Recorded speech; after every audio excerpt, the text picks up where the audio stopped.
images of glory in my mind at enlistment. Overhead a flapping red, white, and blue, filling the distance. A grand divide between myself and conscientious convictions or belief systems that stop people from killing over religion. I was young, and I was out of options in my mind. It was supposed to be fun, my obligations ill-defined. I didn't want to take charge with a gun back in my mind. Without college or riches, no dreams to realize. Well, I never have the ladder the Marines to get me the first. Ain't nothing better than dressed blues and the one spitting this verse. To see the world pay into the GI Bill, fat in the purse. My recruiter made it sound simple, a play get well rehearsed. Forever cursed to the ones who get young innocent signatures under the guise of a God country that honor diminishes. Greed built a standing army when against the founders' wishes. Now free democracy conducts war games and peacekeeping missions. Ironic hypocrisy. Falling tears, raindrops from your eyes. Falling rain, let it fall. I scored high in my entrance exams on ASVAB and chose the 0341 with guaranteed Hawaii track. Graduated basic, now MOS school's where I'm at. A mortar man with a 35-pound gun on my back. Plus my rifle 8 pounds and 65-pound pack. I'm 18, weigh a $195 and feel jack. 108 pounds on my back, a boot marine and Cadillacs. A short 20-mile hump, 4 quarts in my flat. After 7 miles, swear I hear my right foot crack. I'm an E1, tell my sergeant I think it snapped. He's an E5, shouts profit, don't feed me crap. You got 2 feet, compensate and don't fall back. After 4 more miles, my left foot joins in the act. Only 9 more to go, I walked through all, that's a fact. 1 certificate for intestinal fortitude, not having shat. And 3 months healing, lost Hawaii to Guantanamo, rap. Sergeant Davey 12, who I met in 6th grade. Dress greens, patent leather, and a high top fade. My mind was made up, I couldn't wait to grow up so I could sign up, man up, and stop the corrupt. A champion for God and country. Just wait till they get a load of me, an unstoppable PFC. Private first class, polished brass. I wanted to kill all the black pajamas that were hiding in the grass. But with no war in sight, my plight to fight never took flight. So I trained during the day and got drunk at night. Set my sights on all types of glory. Fast forward to Afghanistan, totally different story. IEDs, enemies, no front line to see. 80 pounds of gear in the desert, I could hardly breathe. Bloodstained fatigues, very many colleagues sent home to the VA to live with PTSD. Everyday recruiters go to inner cities and ask for falling tears, raindrops from your eyes. Falling rain, let it fall.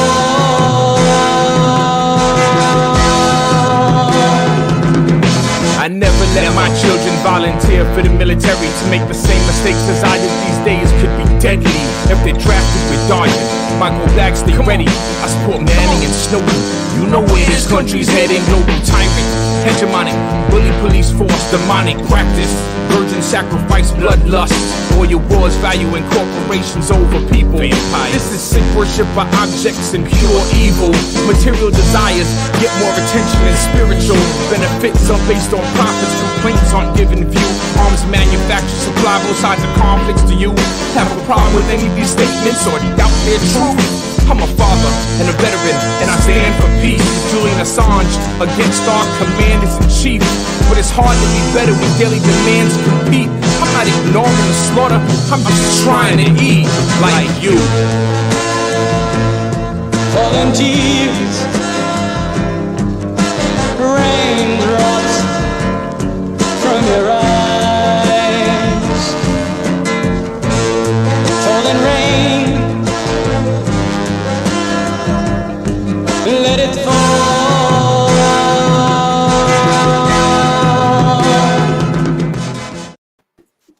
All right, welcome. Veterans for Peace, 5 o'clock, November 25th. My name is Mike. We have Mega Scythe, Miss Natasha and Krystal Two Bulls today on this show, the day before Thankstaking. So it's an important day to talk about decolonization in America and the end of the industrial military complex. We have so much to discuss today. We're glad everybody is here. We already have 24 people watching. That's fantastic. Please like, share, and subscribe to our show. We were talking the other day in a little conference behind the scenes that we've been doing this for 25 weeks, I believe already, which is crazy to me. I can't believe we've been doing it this long. And, it's a small victory for us to have been able to keep this up. None of us are staff members at About Face. We are all volunteers. Because we care about, anti-war, anti-imperialism, and the veteran cause. Let's get right into it. Let's do a little checkup on everyone first. How is everyone feeling today? We can go around the room. Megacyph, do you want to break us off with a little sermon? Get us going today on this beautiful day. I see through all illusions, lapis lazuli oozing. This life is not confusing. It's winning, losing, choosing. The lesser of two evils, forceful feeding. That's deluding. I let them do things, just don't buy them every single new thing. Decapitate the monsters, the mobsters and imposters. Preach humility and illuminate the young obnoxious. Buffoons and culture, vultures worshiping worldly objects. That's why ignorance is bliss. Most of the world not conscious. My Anja chakra launches. I travel beyond forces. This is beautiful, man. I'm happy to be here with y'all. You know what I'm saying? I can see clearly now. I feel like I'm living in a Bill Withers song. You know what I'm saying? It's just beautiful to be surrounded by affirming people every single week, doing good work and hard work and doing the outreach necessary to make it happen every time, and to get that support back from the chat room and the larger organization and beyond. You know what I'm saying? My family, my collective beyond sees what we're doing, and it's beautiful. And so it feels good, and I'm happy to be here with y'all. I'll pass it off to Natasha. Peace, y'all. Yeah, I am. It's wild, right? When this was just a little thought and we were nervous about our first show, like, look where we are now, right? We've got so many things that I think is like on deck that makes me excited to like continue this conversation. Listen, we talk about this every week.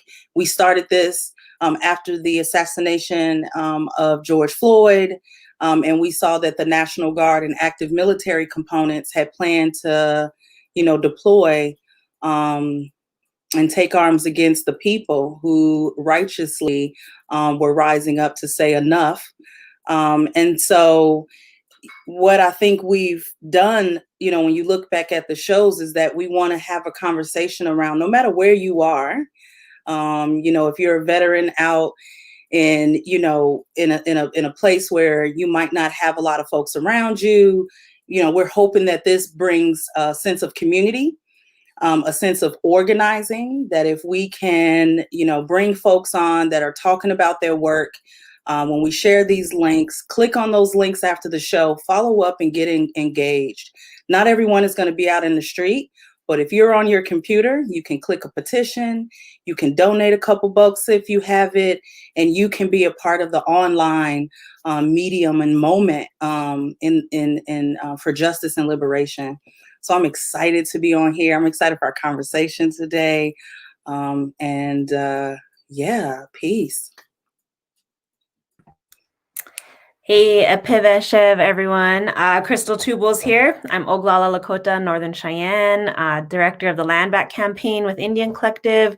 This is my second time on the show, and I'm really excited. I love this space. I feel like a little bit freer in the conversation and love the topics and everything that comes from this space. And so, yeah, I'm just really thankful to be here. Looking forward to the conversation, especially given our current climate, given the holiday season, quote unquote holidays.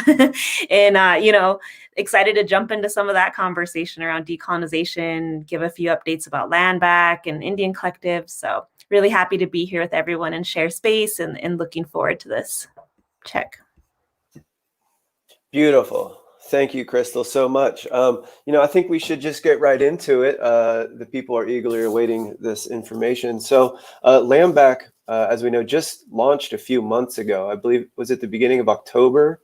The official LANDBACK.org was launched. I can hit that banner real quick. Where is it? The ticker, LANDBACK.org. There it is. We want everybody to go there and to check that out and get on their mailing list. And so, Krystal, just go ahead and tell us a little bit about how that campaign is going. What are the goals, and how is that shaken out? Yeah, thank you for that. So we were so focused on the campaign launch, which was October 12th, People's Day, and we are now in a place of really like sitting back and being like, okay, like, what is our next steps now? What's our next moves, in really focusing on our strategic plan for the next 3 years. But, we have a couple exciting things that are coming out. We have the launch of LANDBACK Now, which is basically a current event roundup of all of the things LANDBACK happening. So there's a lot of LANDBACK fights and struggles happening all across Turtle Island, to the north, to the south. And, so we're doing our best to try to stay connected with those struggles and really bringing them in and amplifying them as best we can. And so LANDBACK Now is one of our ways to start trying to do that. So it's a live, similar to this, it's a live where we bring on guests and folks that are actually like on these front lines, that are actually in these communities that are currently battling. So, for example, we have one coming up with Line 3, which the Trump administration just pushed through all permits that are necessary for the Line 3 pipeline to go through. And so we're working on getting some local organizers to come onto our show and just give us an update, focus on the historical context, give us what their calls to actions are, how we can support them. If there's fundraising links, they'll push those out on our show as well. So, we have that. And then on Saturday, we actually have one coming up for the Hawaiian Kingdom. So as we know, LANDBACK looks very different depending on where you're from, what those lands and the historical context of the removal of indigenous peoples from that land looks like. And that's very different. Alaska is very different, Hawaiian Kingdom, very different, Puerto Rico, Palestine, the global South, it's different, everywhere you go, even just within the United States, it's a very different conversation. So our hopes is to really have the LANDBACK Now, be a space that we can have these conversations and dive into the complexities, right? And then, that's our current event platform. And then we're actually working on LANDBACK U, which is our own little spin on like a university, like reclaiming our education and knowledge and how we translate that, or transfer that knowledge out.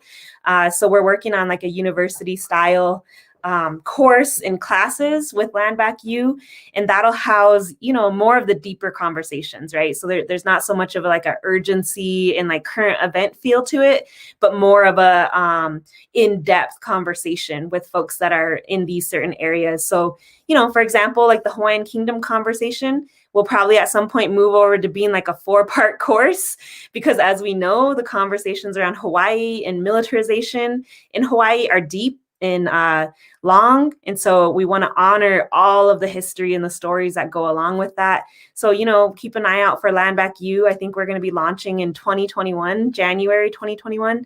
So that's exciting, and it's coming up. It'll house a lot of our political education, so really looking at these deeper conversations and what the intersections with LANDBACK are, and how we all build together. So hopefully that'll be that space. So those two things are coming up.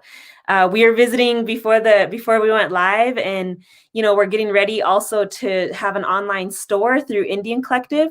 So stay tuned for that as well. That'll also be coming out hopefully in January 2021. You get some good merch like this flag back here, LANDBACK flag. We have LANDBACK tees, hoodies. we have Indian Collective merch. So, you know, stay tuned for that. That'll be January 2021 as well. So we've been moving on a lot of things, but really right now we're kind of in a moment of just continuing to like popularize and normalize the conversation of land back. You know, our goal is really to like first make land back a normal conversation in all of our spaces, you know, and beyond those spaces too. So we're not just preaching to the choir, but, you know, that we're really pushing for land back, and especially with the new administration, right? And also with the vetting of Deb Haaland as the new Secretary of Interior, that's a game changer. And so we're really wanting to make land back this conversation that is a normal conversation. That way it lays down the base for us to come through with some, you know, organizing and some potential like land back agenda and legislation and policy to really focus on getting Indigenous lands back into Indigenous hands. And so, you know, we're full force on a lot of different fronts in holding that, and we're a small but mighty team, but we're holding down a lot of different pieces, and just really, really, truly thankful for opportunities like this, you know, to bring in the land back narrative and to give these updates and to build our relationships together and how we're going to all move together collectively, right? So I think that's, you know, a basic update of land back, but we can go into further if we got time. Check. Wonderful. Okay, that's a lot to unpack. All right, so one of the things that caught me early when you started talking is about this new pipeline, the three. What is it again? I didn't know about this. Can you tell us about the pipeline and where it is and what's going on with that specifically? Yeah, I'm not going to lie. I may not be the most well-versed, but basically Line 3 is a pipeline that they're building that will connect tar sands in Canada and cut through the US. The main fights that I know about are currently in Minnesota. And it's, you know, it has the risk of obviously contaminating drinking water, but also going through wetlands, protected lands, and wild ricing. I don't know if they call them fields, but the areas where they collect wild rice, like traditional areas of collecting wild rice. And so, you know, there's a lot of threat with that, and it's been a long battle. But, you know, with the Trump administration moving out, they pushed through very quickly all of the permits. And so, you know, longtime organizers up there are preparing for that battle right now. But like I said, I'm not the most well-versed in it. I just know all the permits were approved. They're preparing, they're organizing, you know, they're looking at all the options. And so we're with Land Back wanting to bring someone on that does have more of the knowledge in the background and really uplift what their calls to action are and uplift what they need from all of us to show up and to support to prevent that from happening, right? So that's, you know, the basics that I know about Line 3. Okay. Mega Scythe? Yeah, the pipelines to me always seem like such an awareness thing. It seems like if the people in the community knew about the pipeline, then they would prevent it. I know that pipelines get moved they have been moved out of communities in the past because communities have fought against them. So then it just seems to be a thing of making the larger community aware that, right, like it's still running through your land, even though you think like 10 miles away might not be your property. Like, you know, like the awareness campaign. You must have really powerful, like that's clearly a large part of the work that you do, right? Yeah. Is awareness. Yeah, I would definitely say like, yeah, amplifying the calls to action and amplifying and really, yeah, sharing knowledge about all of these fights that are happening. Cause that's one, right? Like we're still tracking KXL pipeline, which is the same thing, connecting tar sands, and it's the expansion of an original pipeline there. You know, we're still tracking and in lawsuits with like Dakota Access Pipeline. You know, that's not even including Oklahoma and all of the struggles and the fights with the pipelines there. You know, that's not including our relatives to the north, right? That are throwing down and fighting, basically the stealing of lands, like the continuous stealing of lands here in modern times, right? 1492 LANDBACK Lane, they're struggling over lands right now, trying to protect them. Our relatives with the Wet'suwet'en are protecting lands. There's Nova Scotia in the happenings going around lobster and around fishing rights, where white fishermen are basically preventing natives from their own traditional rights to fish and to manage and to steward those waters, and to even have livelihoods, right? And so there's the struggles up there. A moose moratorium just ended, where there was the overhunting of moose up north, I want to say in Quebec. But there was the moose moratorium happening, where indigenous folks literally had to go in and barricade access to forests where people were going in and overhunting moose. And so, they just put a stop to it and said no more. And we're very successful. And so, there's struggles like right now, Oak Flat, got a raw deal on some legislation that snuck their land into a bill that basically gave ownership over to a mining company. And so there's struggles happening all over the place. I would say anywhere that folks are living, if you do your research and you look around you, there's indigenous struggles, and there's fights for land back happening currently. So, I just encourage folks to really like dig in and look for those opportunities to support, because there's battles happening right now all over, not just Turtle Island, but like I said, north, south, and globally, to be realistic.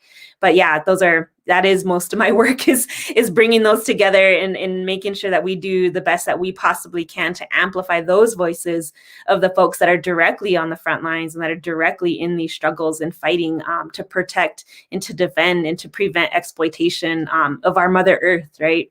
But yeah, that is the most of it.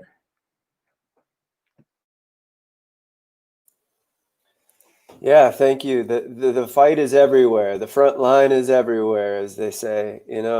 I was just thinking, growing up, I was always really interested in indigenous people. And one of the things that I think a lot of people were taught is that the genocide of Native Americans is something that happened in the past, and that now we've reached some kind of equilibrium where they're just doing great on reservations and they have their own systems and their own societies and everything's fine. But the reality is that the genocide continues every single day, every minute of our lives. And it's something that is of utmost importance and extreme seriousness that we all should embrace in our everyday lives and have a certain appreciation for native lands, that we exist on native lands every single day of our lives.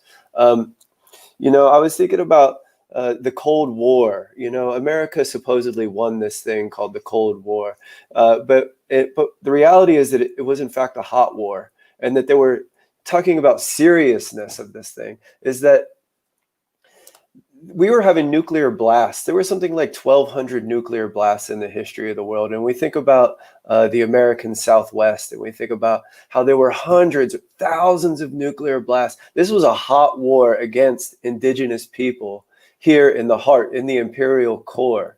And I read an interesting number that, the amount of nuclear waste that was spread across Native American lands, across the Southwest, is orders of magnitude much, much larger than was dropped, for example, on Hiroshima or Nagasaki. That this thing is it's a very extreme, very serious problem. And so that's why we take this anti-imperialist, anti-war struggle so seriously, why we're so happy to be talking about this issue today. So I'd like to, the other thing, Krystal, that you have going on right now is the Indian Collective, which has a website at indiancollective.org. We need to make that banner as well. We also encourage everyone to go to indiancollective.org. It's spelled ndncollective.org. Could you break it down for us, Krystal? Tell us a little bit about that.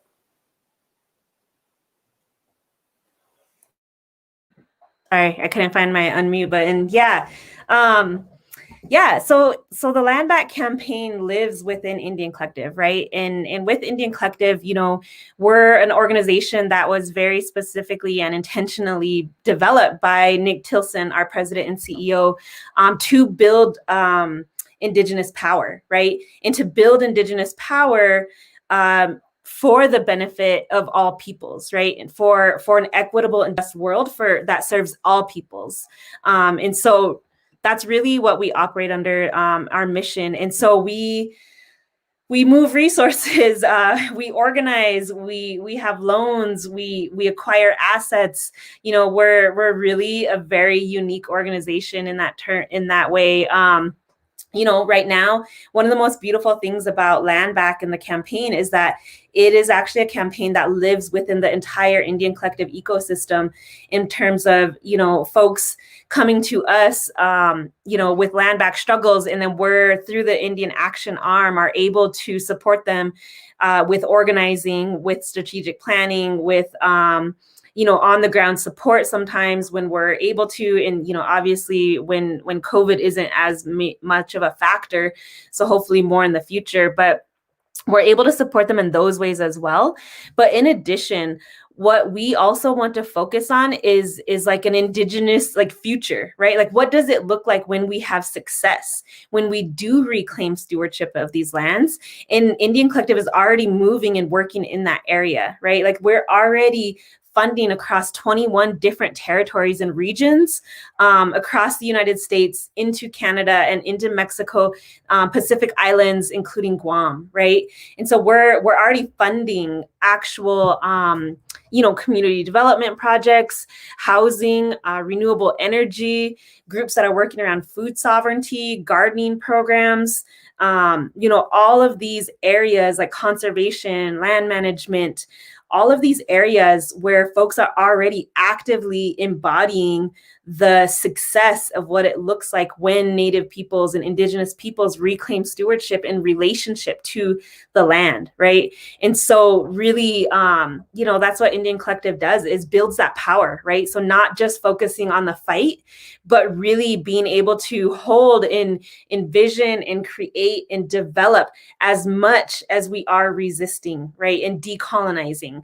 And so that's really what we do. And we're primed for that. We're created for that. And so we're working kind of on the, the resistance side of things, but also are actively working on the front, not front, but like the envisioning side of things as well, and investing into communities to build out their power, to create and actually build this vision of Indigenous power and of, solutions that work for all peoples, right? And so that's really what Indian Collective does. And my role, is very, very specific around Land Back and very specific around supporting frontline communities. And then when they come to me and they may, fall up underneath needing financial resources to continue this fight or to continue to build out, then I'm able to hand them off to different parts of our ecosystem for other folks to take that on and to move them through that. And so it's a really powerful way of working collectively. And, I'm just really thankful to be in that space and to really, be able to kind of be like a liaison, right, into some of the other areas of the ecosystem that we're working. But that's ecosystem, our Indian Collective's ecosystem, how I kind of live it right now. Thank you, Krystal, for that. And just for being here, and just making us aware. I'm curious, when I think about lessons learned and what solidarity truly looks like, what it feels like. As I listen to you talk about the strategic planning that you all are doing, what can communities and folks who are looking to stand in solidarity and organize in solidarity, what are a couple of things that you're looking for? Yeah, I mean, there's a few things. There's the basic is what Mike was able to share already, is going to landback.org and signing up for the notifications there. That's kind of the hub of where we put out any kind of updates and where we put out kind of next steps and calls to action. We do on that website, we have a petition. So LANDBACK, just to back up a little bit too, and I know I've shared this on other episodes, but for folks that are new, right, like LANDBACK, the campaign, exists within LANDBACK, the movement, right? So LANDBACK is this movement that is organic and has a life of its own. It has existed way before Indian Collective and way before the LANDBACK campaign as we see it and as we are pushing it. And it's something where it's a long legacy of work and organizing and sacrifice from Indigenous peoples since Indigenous peoples were forcefully removed from their lands, right? And so we're just stepping into that work, and we're stepping into that work really in two parts. The first is like our traditional campaign. The traditional campaign is really the demand to close Mount Rushmore, this like the ultimate shrine to white supremacy in the heart of this nation, right? And to return all public lands in the Black Hills back to their original stewards. The Black Hills is, represents the longest standing fight, our lawsuit against the United States government. And they tried to pay us off and give us money for that. But no money to this date has been accepted. And we're really just stepping into that long legacy of organizing around getting the Black Hills back and returned to the original stewards. And so that's the first thing. There's a petition on our website on landback.org where you can actually sign the petition to, demand to close Mount Rushmore and return public lands in the Black Hills back to original stewards. So that exists there. And that will be used for some further, some tactics further on down the line in the coming year. So as we develop out LANDBACK, the LANDBACK agenda, and really looking at like policy in legislation of returning public lands back to Indigenous folks. And so that'll exist there, but you can start by signing the petition and signing up for those updates. And then how LANDBACK, the campaign exists, that kind of like the secondary aspect of it is really, we exist within Indian Collective as a mechanism to connect, coordinate, resource, amplify, and politicize frontline organizing around LANDBACK all across Turtle Island and in all of the 21 plus regions that we operate in as Indian Collective. And so, that's kind of where we've been spending a lot of our time, is over in this other area as far as like being a mechanism to connect and coordinate folks, amplifying frontlines fights, resourcing them when there's a need, and really focusing on politicizing as well and bringing our folks with us as we move into building a collective movement for liberation, right? And so, those are the ways that you can really think about LANDBACK, the campaign. So within that, there's, signing the petitions. Obviously, we do still have an active lawsuits against the land defenders that were arrested on July 3rd. And so, we are all being, we all have misdemeanors except for Nick Tilson, who has 3 felonies, that he's facing 3 felonies. And so, we all have lawyers, and we've been able to build a team out of that. And so, just even supporting the Black Hills Legal Fund, that would be extremely helpful as well. Knowing that we're going to continue to go forward into these lawsuits and really push back on that. And so that exists, and then just like getting educated about all of the different ways that you can engage with LANDBACK. We have 4 demands, which are also listed on our website. Dismantle white supremacy in the systems that continue to keep Indigenous peoples separated from their lands, and that includes like national park services and, public lands. And the second is defund. So we're saying defund white supremacy, but most especially the mechanisms that enforce white supremacy. And for us, that is the military industrial complex, that is police, that is border patrol, that is ICE. And so we're saying to defund those and then reinvest back into communities, into the services that we so desperately need in the communities. The third is return. So just basic, return Indigenous lands to Indigenous hands. And the fourth is consent. And so we're really talking about moving us from an era of consultation in just simply consulting with nations about what is going to happen on their lands and to them, and moving us into an era of free and prior informed consent as mandated in the Declaration for the Rights of Indigenous Peoples, right? And so those are our 4 demands. And so, I encourage folks to check out the website, check out our demands, look at our manifesto in the way that we envision land back within the Indian Collective. And like I said earlier, support all of the organizing that's happening locally. Look around, do your research, reach out, do the due diligence to find out what land back struggle is happening in your backyard, because I guarantee there's one, and find ways to deepen your relationship with those folks and to ask them what you can do to be supportive of their organizing and what they're doing right there. And so to me, those are kind of the best ways to support, land back organizing, and then land back the campaign very specifically as well.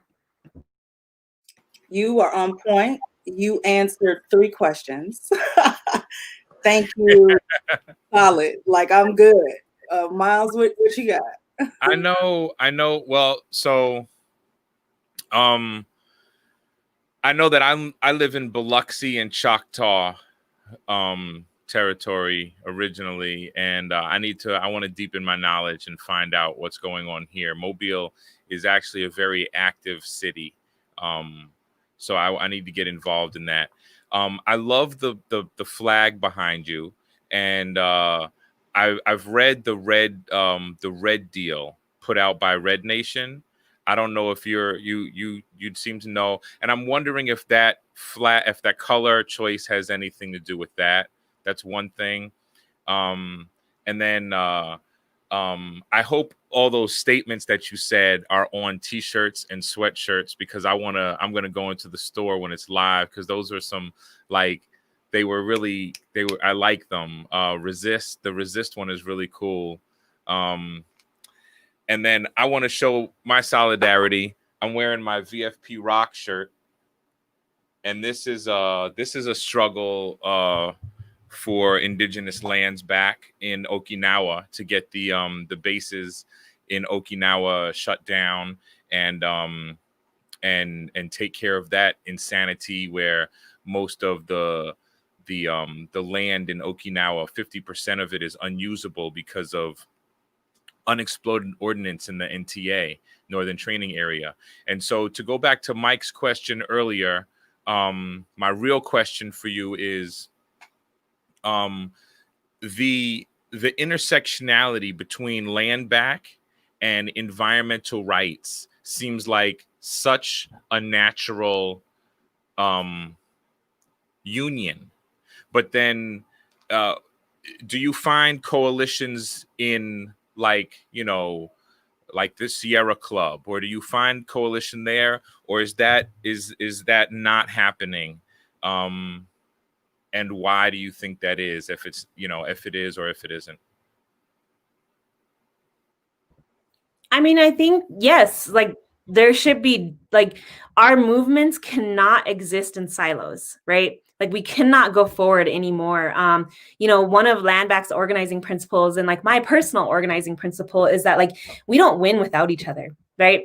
I mean, it just, like, for like the lack of any better knowledge or language around this, but, like, we don't win this war alone. We win this collectively. We win this in deep relationship with each other, holding everything that every movement is demanding and moving forward, and being invested in those deep conversations of what that looks like, right?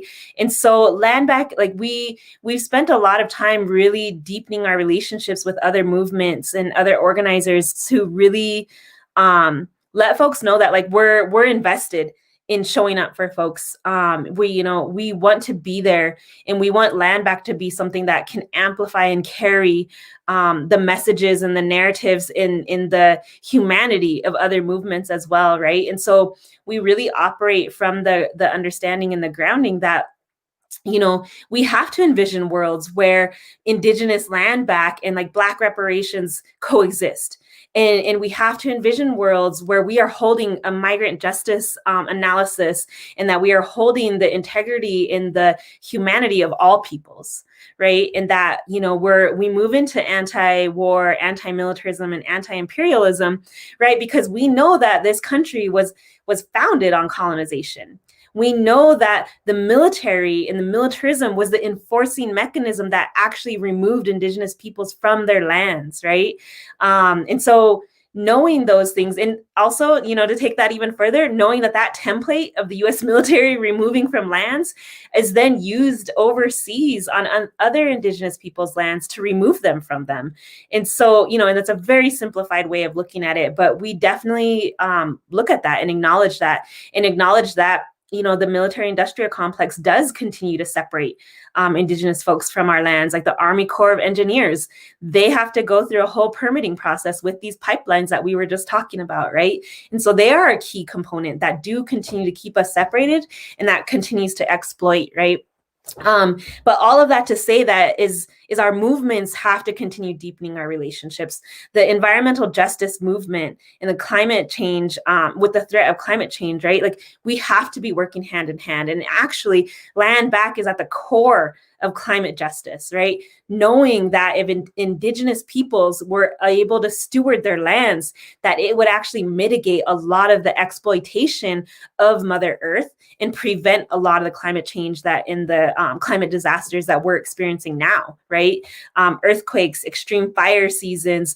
It's the end of November, and here in Montana, we don't even have snow yet. Our growing seasons, our harvesting seasons are all shifting. You know, diseases and illnesses within our animal relatives is also increasing, right? So we really hold that, and we have to work collectively, and we have to work together, knowing that, you know, we hold the same visions and we hold the same goals of what we're working towards, right? And that sometimes maybe our strategy doesn't fully align, but we know that there are some places we can align, and there are places where we have to come together and work to move towards that larger vision collectively, right? And so, you know, we acknowledge that, and we know there are going to be some places where we don't work together, and that's fine too. But we have respect to be able to move and know that there is room on this earth for all of us to be fighting for, and to be moving towards collective liberation, to be moving towards a world where all of our well-beings and our health, and our ability to thrive, right, as humans and as spirits having human experiences on this earth exists. And that's, you know, that's really at the core of what we're moving towards. And with that, Land Back is something that really is able to be woven through all of these movement spaces. And we also want to be a movement that also uplifts and supports and shows up when we're called on, you know, knowing that when we call on folks too, that we are blessed for them to show up for us the way that they already have, right? So yeah, so that's kind of, you know, those coalitions. We don't exist as a coalition, but we are in deep relationship with these other organizing spaces. And as we go forward, we will continue to bring in more relationships, right? So we may not be, you know, exactly working with like groups like the Sierra Club like immediately right now, but as we go forward, as it makes sense and as it's strategic, we definitely do work with groups like that, you know, and knowing that our priority though is those frontline groups, and is the folks that are like right there being first impacted by climate change and you know, the extractive fossil fuel industry, right? That those are our priorities, and how do we uplift their voices? And if that means working with these other groups, then yes, that's how we uplift their voices. But yeah, that's really how we're holding, moving forward with Land Back. Yeah, thank you so much for that explanation. Speaking about like local activist movements and grassroots, I know here in Cincinnati, we have an amazing group of people called the Greater Cincinnati Native American Coalition. And they've been doing a lot of work. Last year, this time on Thankstaking, we had a great potluck where a big group of people showed up, and we had a really great evening listening to the elders in that organization.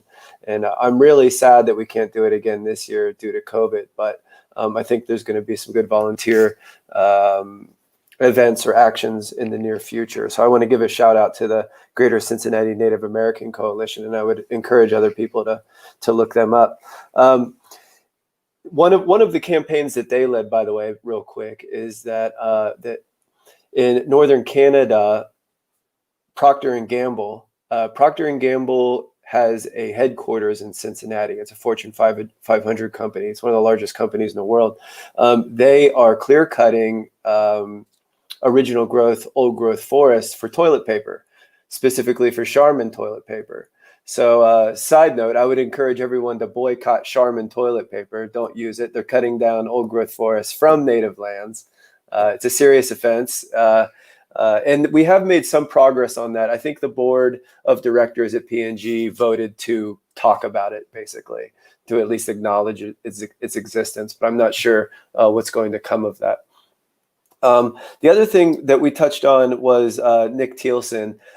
The idea that Nick Thielsen would have 3 felonies for attempting to protect the water of, I don't know, something like 30 or 40% of Americans, the water resources for a huge percentage of the American population, is an absolute absurdity. Every person across the globe should be enraged at the idea that the enemy courts, these illegal courts that shouldn't even exist on native lands, would have the audacity to convict Neil Thielsen with 3 felonies. Absolutely absurd. It has to end, and I certainly hope that you're able to win that lawsuit and to just utterly embarrass them. I hope. Yeah, I just want to clarify really quick. So his 3 felony charges are very specifically for the July 3rd action, just simply protecting and defending our traditional rights to the Black Hills, in saying that Trump was trespassing, right? In preventing further trespass and in demanding land back, because those are our traditional territories, and by the US's own law are still technically ours. And so that was what the 3 felony charges are for, not for water protection, which was more, further back in our timeline of defense of land and water. But yeah, these current charges are for that July 3rd action specifically, just so folks know. Yeah. Thank you for clearing that up. The point remains the same. So I'm sorry I didn't understand that better. My last question is the idea of public lands and LANDBACK. I was wondering if you could elaborate a little more about what that might look like. How would public lands go back into Indigenous hands, and how would that be treated? Some of the details of that. Go ahead. I just wanted to jump in and say that I love that part of LANDBACK's program is LANDBACK U, and teaching what it looks like. So like doing the work, not just saying we need to take it back, but actually doing the work to take care of it properly and spreading that knowledge and sharing that. So I wanted to big up that earlier, but I think that is what Mike is actually asking is, that's empowering the people. That's what makes it a useful thing. And in my opinion, makes it transcend, just give me my land back, and make people scared. It shows people that, look, this earth can be healthy for all of us. And we're going to show y'all how to do it. And it's like, the way I take it is like LANDBACK is really, it transcends the narrative that we're a fringe group trying to take something from you. And what it is like, the land back for us is really the land back for you too, because the land is being misused. But I'll let you answer. Yeah, no, I love that, because it makes me feel so good to know that our narrative isn't confusing, you know what I mean? And that it is something that folks relate to, because for me, that's what matters. It does not matter how much I can sit here and talk about LANDBACK, but to me, what matters is how people can feel that connection to LANDBACK and take that and embody that and to really hold it in their own struggles, right? And to take that forward with them and their work. So yeah, I appreciate that. But also, LANDBACK, starting with public lands, was intentional because it's doable. and it's not this thing so when you were talking about LANDBACK, first and foremost, we are saying like the literal return of lands back to indigenous hands. Like we're saying that literally, right? But what we're not saying is like, we're not coming for no one's house. Like we're not kicking anyone out and like sticking them on ships and sending them nowhere. I can't speak for all Native peoples, but like that's not what we're saying here. But we're saying we're going to start with public lands. And the management of public lands is very much, you can transfer that management over. You can let Native peoples continue to take and reclaim stewardship of public lands, right? We were doing it since time immemorial, and we can pick that back up and start doing that again, right? And we can prove that, right? Even just looking at like, right, this year with the fire management conversations and in the extreme fires that we've seen all across the United States, Native people in a lot of fire management were turning towards indigenous practices of fire management, knowing and acknowledging that like if we had stewardship of that land, we would not be seeing the same level of fires that we had seen. We would not be seeing the same level of destructions, right? That we've seen across the country. And so for us, like LANDBACK is literal. And we're starting with public lands and moving in that direction, because that is something that like we are qualified to take on, not only from traditional knowledge, but because we do have scores of people working in land conservation, right? We have scores of folks working in, renewable energy and what that means in relationship to the land. We have folks already organizing just transitions from the fossil fuel industry over to renewable energy, right? We have folks already working in food sovereignty, in gardening. We have folks already working in harvesting and bringing back traditional knowledge of plants that already exist around us. We have folks already, working with land management in wildlife management, right? Managing the amounts of food that we are able to hunt and to access whenever we're on our own lands. And so that already exists. And so that's why public lands, and also public lands are completely taken advantage of, right? When it comes to the fossil fuel industry, when it comes to exploitation and mining in these lands. And so it's like, it only makes sense for indigenous peoples to start reclaiming that stewardship of that land to prevent those things, and to ultimately prevent like climate change, or the furthering of climate change. But yeah, so that's really why. And then the other part to LANDBACK is that it does mean land reclamation and stewardship for all peoples, right? And so knowing and acknowledging that we aren't the only ones that live on this land.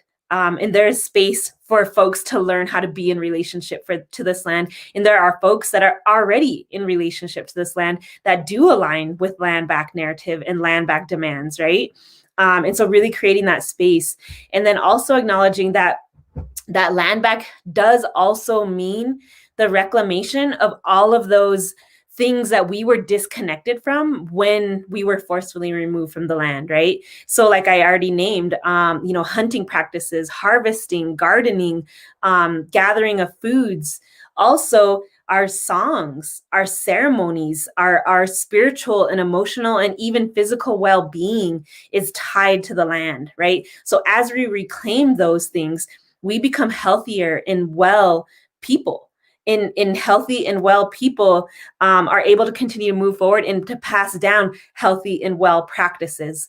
And then we therefore are healing historical trauma and healing physical illnesses that we are facing because of the disconnection from the land, right? So there's multiple components to LANDBACK. Like it's literal, literal returning of lands and reclaiming stewardship of lands.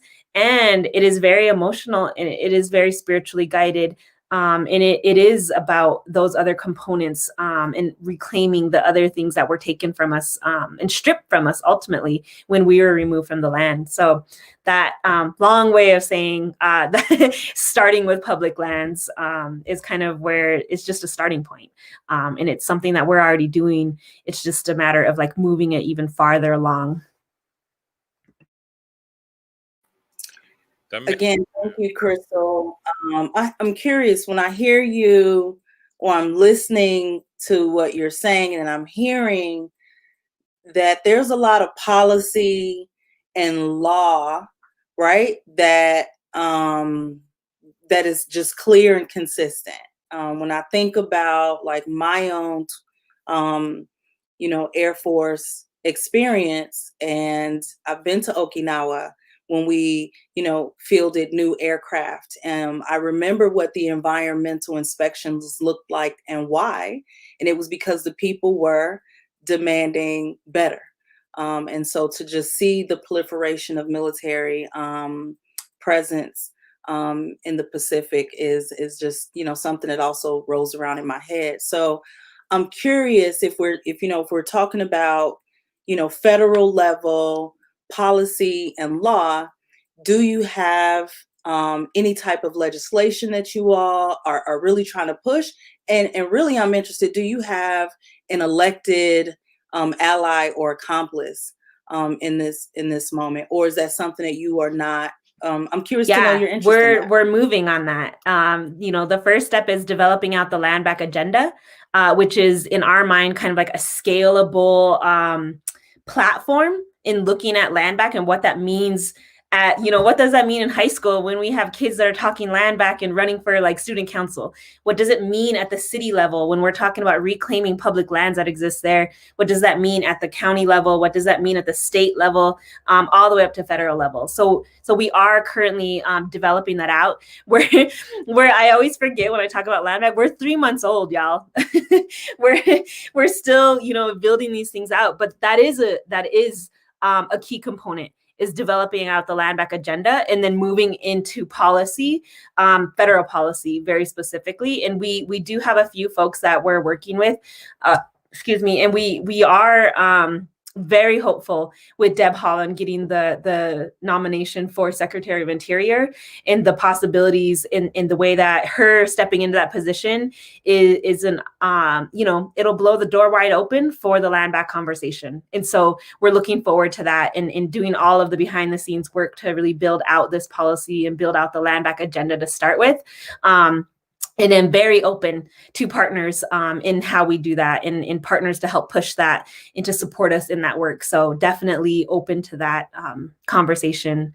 We're still building stuff out as we're going. Like within Indian Collective, our running joke is that we're just building this bike as we're riding, right? And we're going, we're just going for it. And so, we will have that, and we will be open to all of those partnerships and those relationships that come with it.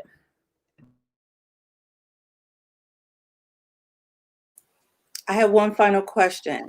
So listening to you, thank you again for just being here today. I keep saying that because that's just the way I'm feeling. We were looking forward to this show and the conversation because you come with the fire. And so I'm thinking about, there's also a national movement that we've seen build this summer, not just here in the States, but globally, around the experience of Black folks, particularly those of descendants of American slavery. And so I'm really just curious to know, like, is there an overlay or intersections in any of this organizing when we're talking about LANDBACK, and then we see this other conversation happening around reparations, and some folks say land. I'm just curious to hear your thoughts there, and if that is, if there's solidarity there. Definitely. 100%. Like we have to envision that future, right? Where these things coexist together. Otherwise we're not being real in saying that we want collective liberation, right? Like I have to hold reparations for Black relatives the same way that I hold Indigenous land back, right? And I think that we're deeply invested in those conversations and very excited to have them, knowing that there's a lot of trauma tied up in these things, right? There's a lot of trauma tied up in these conversations. And I think that's what makes it difficult to have them. But if we're going to really move forward collectively for all peoples, we have to have the conversations, and we've started them. We've been in some really good conversations with relatives and with folks, and, I'm so thankful. And even when we talk about LANDBACK, the July 3rd action was able to happen because of all of the work from Movement for Black Lives and Black Lives Matter in tearing down all of the colonial statues all across the country and calling out and naming things white supremacy. And that foundation was built. And so only because of that work were we able to then say like, oh, Mount Rushmore is like the ultimate shrine to white supremacy. And so, and it happens to be in the heart of our lands and our traditional territories and our sacred lands. And so let us step into this and support our relatives here and hold our narrative as well. Right. And so we have to become well-versed in holding multiple narratives in multiple humanities, right, as we move forward. And so, yes, we're wholeheartedly invested in those conversations. We're working on a round of position papers where we collectively with different groups are able to like come up with where Indian Collective and where LANDBACK stands on these issues, right? So talking about Black reparations, we want to come out and say very clearly that we support that and that we envision a world where both of those things are possible. And we're going to put it in paper and we're going to push it out in a position paper where folks know that like we're genuine about this and we're invested in this. We're helping to do a position paper on like migrant justice where we don't see colonial borders. And no one is illegal on stolen land. And so really holding those narratives as we go and making a stance on those, because I think it's very important for folks to be clear about what we believe, right? And what we're working towards. And so we're working on those things. And also like, our hopes is to do that around Palestine, to do that around militarism and bringing a group of veterans together and really naming that, right? And just saying like, yo, we're anti-war, we're anti-militarism, anti-imperialism, and that's how we're going to move. It may not be perfect, may not be always pretty, but we're invested in that conversation. We're invested in the work, and we'll move together collectively, right? And we will hold, and I've always held that with groups that I build these relationships with, that like my win is y'all's win. If you're in struggle, I'm in struggle, and we will hold that together, and I will be there and show up. And I really encourage folks to adopt that too, and to join us in that. And so, yeah, we're deeply invested in that. And I'm so happy you brought that up, because that's, I want to be very clear. And my hopes is that the position papers will make it very clear on where we stand with that. And also give each other grace, right? Knowing that there's trauma, knowing that there's pain, and also knowing that like some of this territory is new. And sometimes we don't know how we're going to move forward. But if we're committed to the conversation and we're committed to each other, then we can have that conversation and we can go forward in a good way and in a healthy way. But yeah, that's kind of where we stand with that. Fantastic. We've covered a lot of ground today. This is good.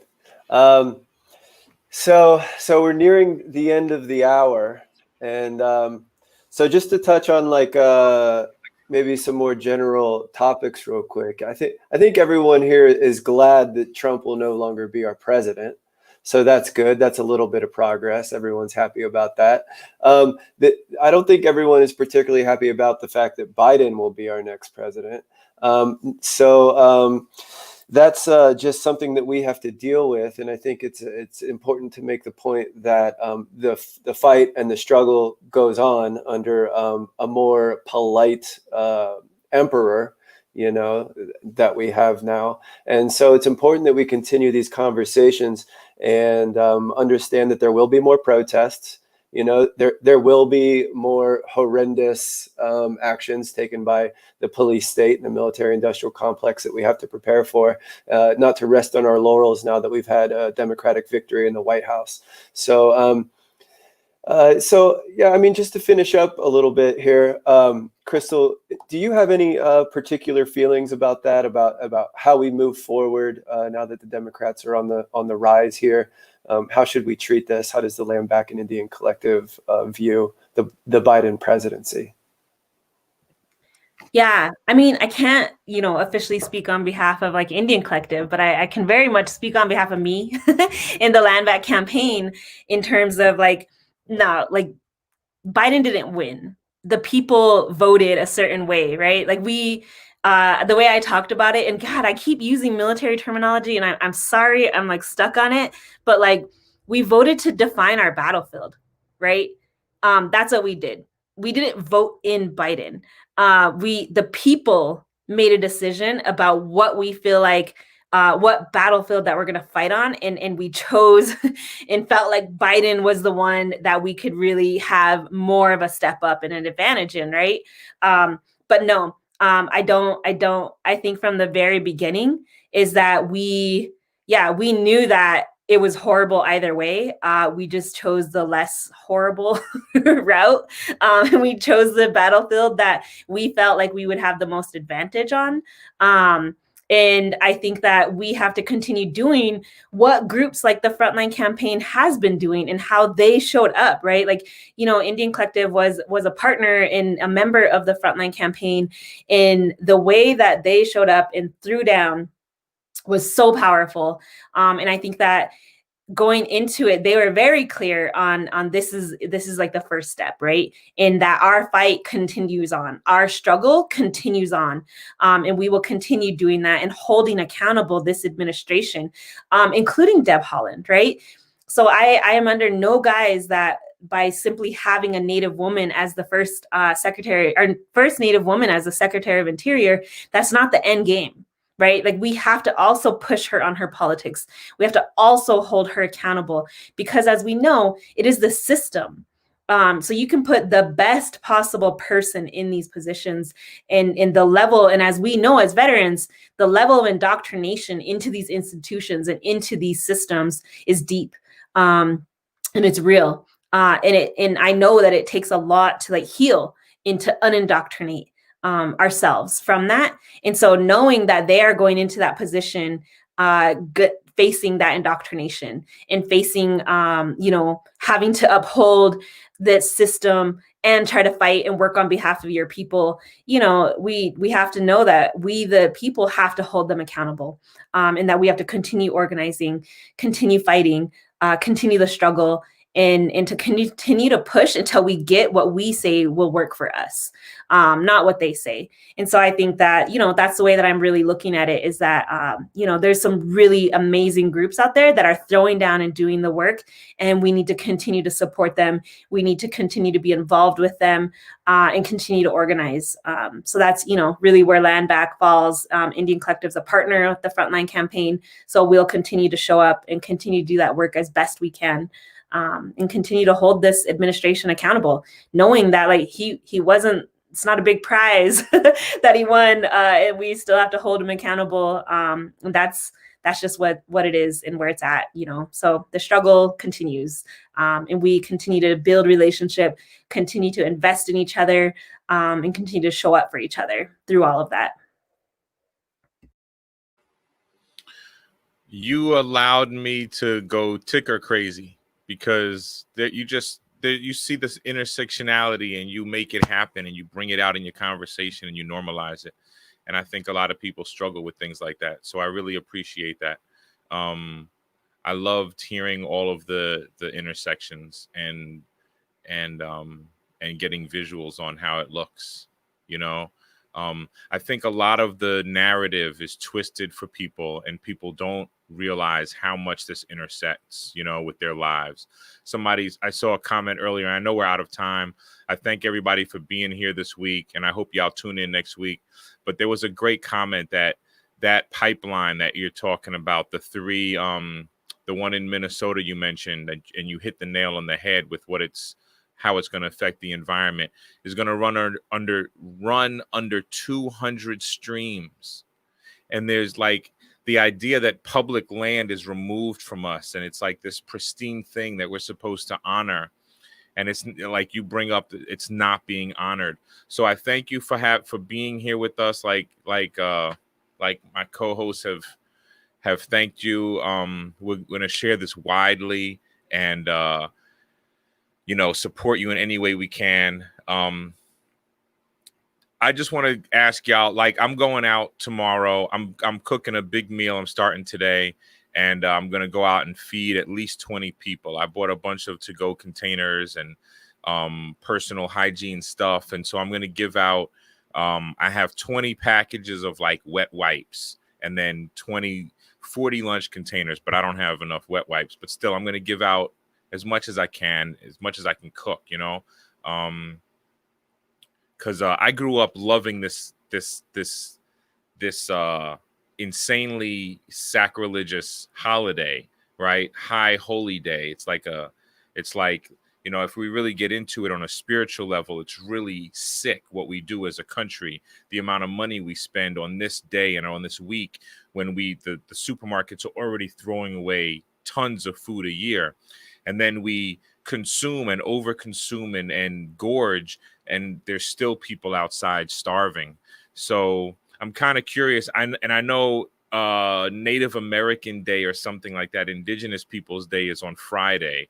We always have calendar events for things. I'm curious what is LANDBACK doing? Are you doing anything for Thankstaking? Do you take part in this in some way? I'm just curious to know. Yeah, it's so funny you asked that because I just like literally fried my brain all day trying to write you know, an email that we will push out. So, you know, this is such a complicated day in terms of like, you know, like Native people, like, well, I mean, and I know everyone can relate to this, like any excuse to come together and eat, right? And laugh and be with family and be together, right? So people celebrate it, right?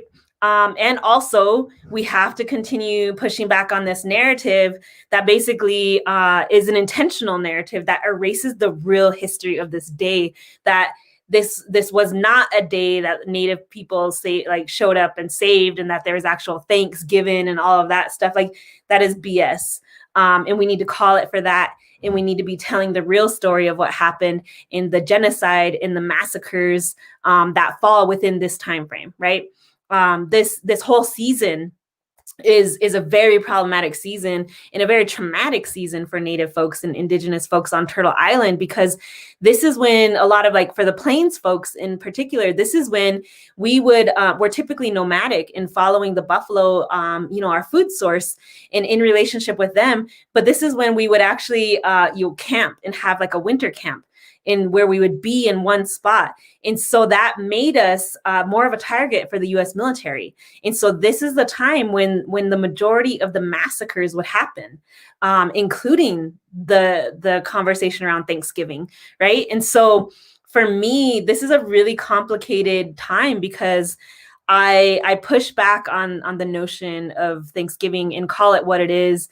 And also I gather with my family and I eat a good meal and I'm, you know, joyous with them. And so it's complicated, you know, and my family and we also give out turkey meals to community members that have low or no income, and that need that support, right? So we show up for them in that way too. But I think it's really important to be honest, right? The first is like, be honest about what this is, and call it that, and do your part in educating around what the real history is, because I'm tired of the whitewashed history that this country intentionally places over everything, of how it was even founded and came to be, right? And so, one, tell the truth. Be honest, right? Like we teach our kids that at a young age. Be honest, tell the truth. Like, let's hold ourselves accountable to that. The second is, you know, there's a lot of like, you know, if you just even Google and look up the hashtag Thankstaking, I often do that, you know, to just kind of stay up on the conversations that are happening, because I am not the you know, one-stop shop about all the things and all the conversations.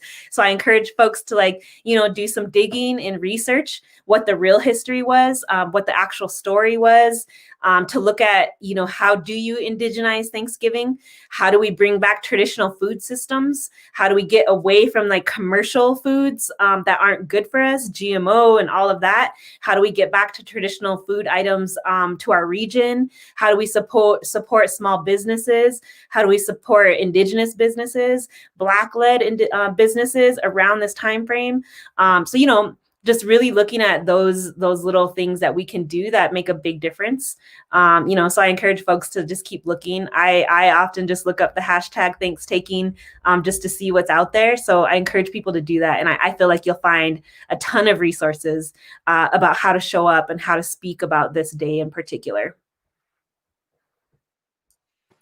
I want to thank you for coming on this day in particular, and for sharing that with us. That was really personal, and I think, enlightening for many people to hear. So I want to thank you for being here today, and I'll pass it on to my co-hosts and my cohort. I thank you for being here, and I look forward to talking to you again, Krystal. Thank you very much. Yeah, just to quickly just remind folks that we have, this great conversation is just, one that we really built out. Like, okay, we have Krystal back on. How do we build this out so that we continue to get better and have conversations? So stay tuned in the next coming weeks.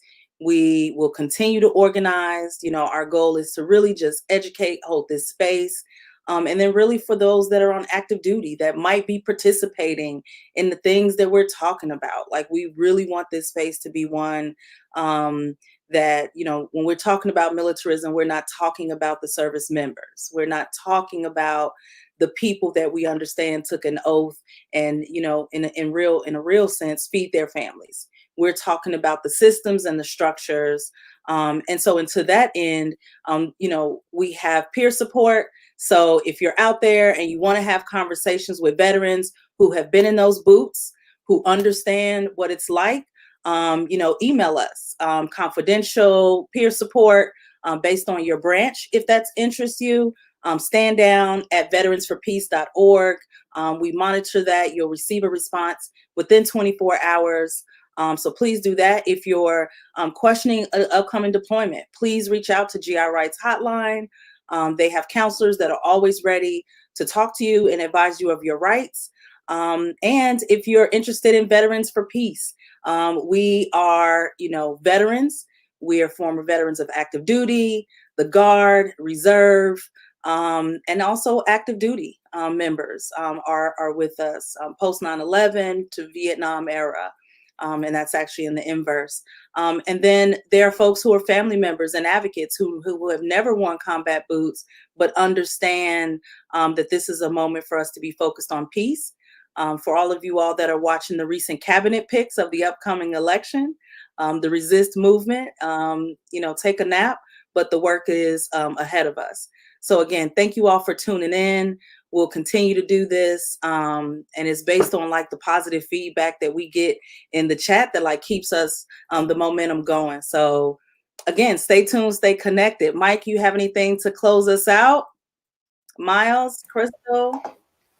We could continue this conversation for hours, and we covered a lot of ground, and I'm just really appreciative to be here. This is an important part of my week. It'll probably be the most important, hour of my Thanksgiving holiday.